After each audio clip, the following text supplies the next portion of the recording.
It's time. It's time for the Billy Flint Experience. Thank you so much for joining me here at the Billy Flint Experience. I am Billy Flint. Hope everyone is having a wonderful, wonderful weekend. It is officially fall here in Germany. And it's also allergy season. So if you hear a little nasally in my voice on this podcast, it's because my allergies are acting up. So, but once again, thank you so much for joining me. We're coming live here in Germany.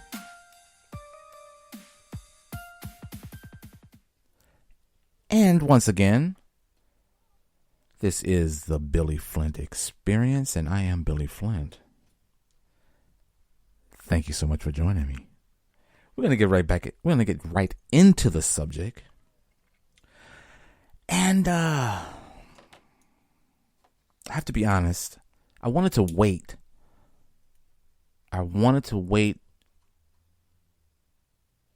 on getting the facts about the subject that we're going to talk about today. And I wanted to broach this subject very carefully out of the respect for Michael K. Williams' family and his legacy. So I wanted to wait, because I don't know if everyone knows who he is, but he is a Black American actor, best known for his role of Omar in The Wire, but he also did quite a few more movies, guest appearances, and he was a very respected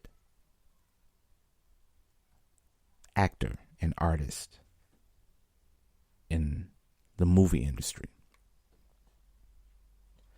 So, again, I wanted to, as I said, I wanted to wait until I got all the facts and information before I approached this subject. Because actually, it kind of hit home, his death. And the toxicology report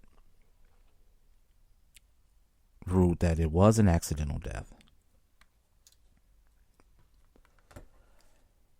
And what they were saying is that what was in his system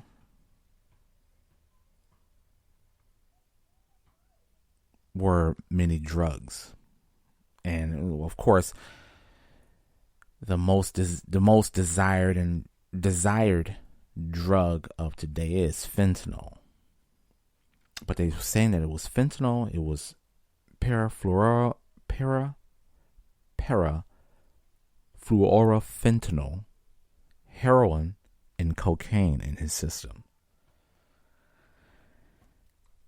And again, like I said, this hits home because I have a very good friend who is struggling with drug addiction today. And the one thing that perplexed me in the death of Michael K. Williams is because of the fact he was a well-respected actor in his craft. And by people's account that was close to the actor, and I don't know whether it has something to do with the fact that, when everyone dies, everyone comes out and say wonderful things about the individual, but yet say anything about them while they're still alive. But that's neither here nor there. The thing is that most of the people that had nothing but rave reviews for his craft, and as an individual, those that were very close to him, as an individual, they said that he was a very down-to-earth, very upbeat, happy individual. And of course, I've always asked myself, and maybe I don't know because I'm not on that level of riches, of fame, the celebrity lifestyle, And many of us on the other end of the spectrum of dealing with our situations of life and the stresses and the problems and the dramas, many of us don't have for one, the money, the connections to branch out and experiment with different drugs to help pacify the situations that, we all find ourselves going through, especially now in today's world and time. What's going on worldwide with the pandemic and all, and the vax and the non-vax, and then the information that is we're constantly being bombarded with information daily. We can't escape from it. It's on all social medias. It's on all news sites across Twitter, YouTube, Facebook. It's just everywhere. We can't escape it. It's all over the internet. And it seems as though the way that the governments are playing the game, they're playing this game with our minds, with our psyche. And it's been ramped up since the introduction of the vaccine. But prior to that, when the pandemic first started, it was an attack on our psyche, on our emotions, of not knowing what is going on, what's going to come next. Then they took it up a notch with the lockdowns, and then the opening everything up, and then locking things down again, and then opening things up once more, and then shutting it half down, and then telling you that you have to wear your mask, and then they're saying that you don't have to wear your mask. And that's one thing that I was noticing all of last year, is that a lot of my personal friends are going through a lot mentally, to where a lot of people are having like really serious mental health problems. And, again, when it comes to the celebrity lifestyle, it is polarized, because from the onset, from us on the outside looking in, we're looking at their lifestyle and their notoriety, and in a sense, to think like, well, why are they having such a hard time? Because they have money. We all know that money can't buy happiness, but money can resolve a lot of the problems that the normal people on the other end of the spectrum have ways to deal with situations. More so than what the average person without money. So then, the toxicology report came back and said that these drugs were in Michael K. Williams' body, and it was ruled as an accidental overdose, which is okay. But again, as I said, when it's attached to a celebrity, it's polarized. But if you think about it, it's always been a part of America's problem. Drugs, no matter what it was, it's always been there. And it's not going anywhere. That's why the whole thing about war on drugs, and it's almost a fallacy. It's almost it's a joke. Again, it's playing with the psyche. It's like saying, okay, we're going to fight this, we're going to deal with this, but in all actuality, it's being promoted. It's being brought into the country somehow. Although fentanyl is a synthetic opioid,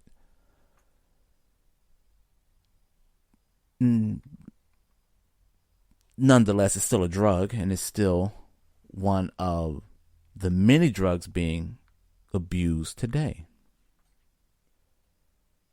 And that got me thinking about, as a matter of fact, there's this book. Let's see if I can find this. There's this book. And it's called Drugs in Germany and the United States, 1819 to 1945. And the author's name is Jonathan Louis. That's Lewey. Louis. Jonathan Louis.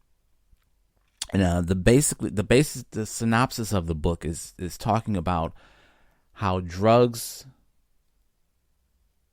have always been imported into the country, into the United States.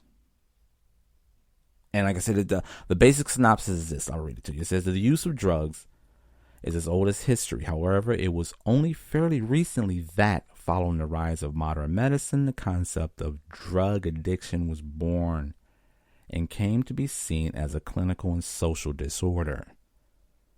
Focusing on the period from 1800 to the end of World War II, this book traces the way drug addiction developed in two different countries, i.e., Germany and the United States.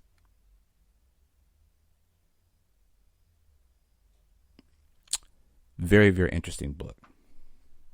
And I know for sure that during World War II, look at this.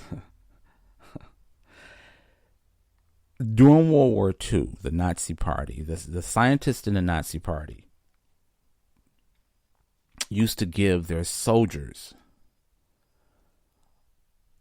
an opioid called Pervitin. Pervitin. You might want to Google that. Pervitin. It's like it's heroin in a tablet form, but it's called Pervitin. It is a methamphetamine, but it would boost.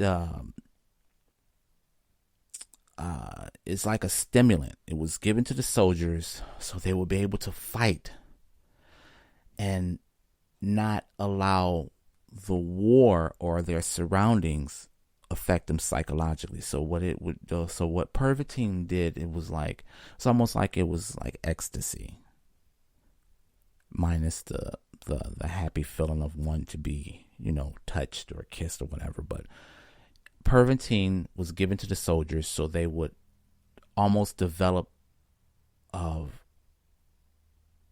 detachment from what they were doing, killing. And it put them on this level of not a high, but just kind of like numb their emotions to where they were able to fight the war. And again, Pervitin came from Germany. It was given to the soldiers. So there has always been an influx of drugs coming into the United States, even back in the 40s. Whether it was brought in by the government, by the CIA, by the Italians, the French, the Chinese, I can go on and on and on. All of this stuff is fact. All of this stuff is documented. Even right down to how the Italians were used by the CIA to import drugs into the community, into the inner cities, in which a lot of black people and Latino people fell prey to it. Of course, cocaine was always been considered a rich white man's drug. And of course, they pretty much gave us everything else, which is your heroin, which is your crack. And now all the other psychedelic drugs, designer drugs that are being used today. But anyways, like I said, going back to Michael K. Williams, and when the report first came out that he had overdosed, And they were saying, the media was saying that they were looking for the individual that gave him the drugs. And when I heard that, and when I read it, I thought to myself that that's a cause wasted of time. Why are you going to go after the person that sold them drugs? Like, that's really going to make a difference. Like I said, drugs is just a part of almost every country's society, except for some. Thailand don't play it. Thailand does not play it. And Thailand has a very tumultuous history with the French. And the reasons why they have a zero tolerance for drugs. If you get caught with drugs in Thailand, you will spend either the rest of your life in their prison or you're executed. They have it on the signs soon as you exit the international airport.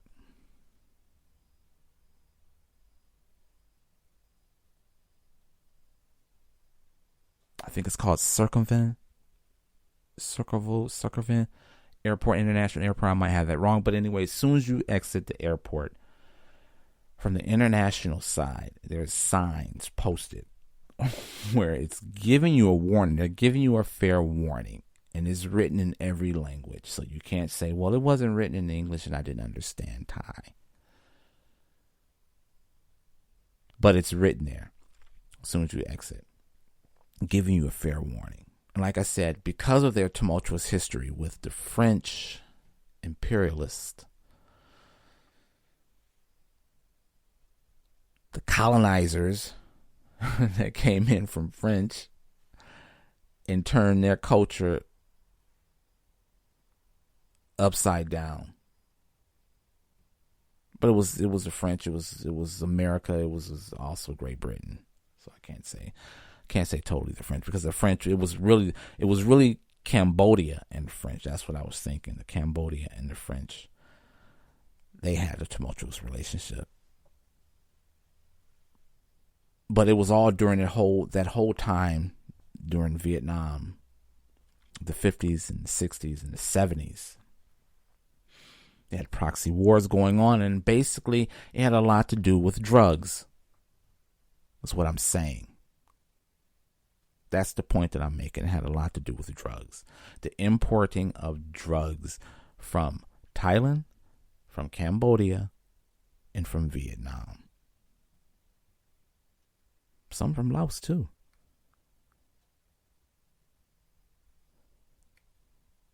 So America has always had a deal. They were always dealing with drugs and dealing with getting them imported into America. And the same thing with Great Britain. Of course, Great Britain with India and Hong Kong, China, with the opium. And of course, we know where the opium comes from. The opium comes right from Afghanistan. And they had processing plants in Italy. They had processing plants also in the south of France. Corsica is one name that pops up. But they had these processing plants to process the poppy plant, to opium, and then into heroin. So they've always had these deals taking place. And that's why I find it very interesting that when a celebrity dies accidentally of these illicit drugs, and like I said, it becomes polarized. It's something to be aware of, when for decades it's been a part of American history. Either as a social drug or as an underground drug. Doesn't matter.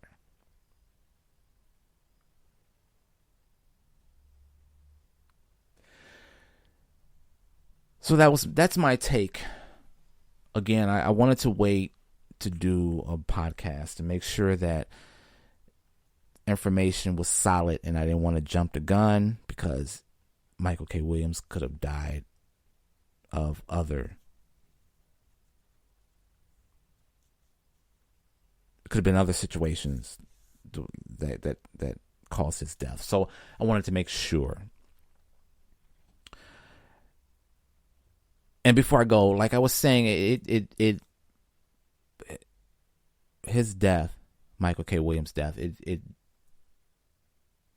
comes close to home. The reason I said it is because I have a good friend, as I said earlier, is dealing with the same problem of drugs and drug addiction.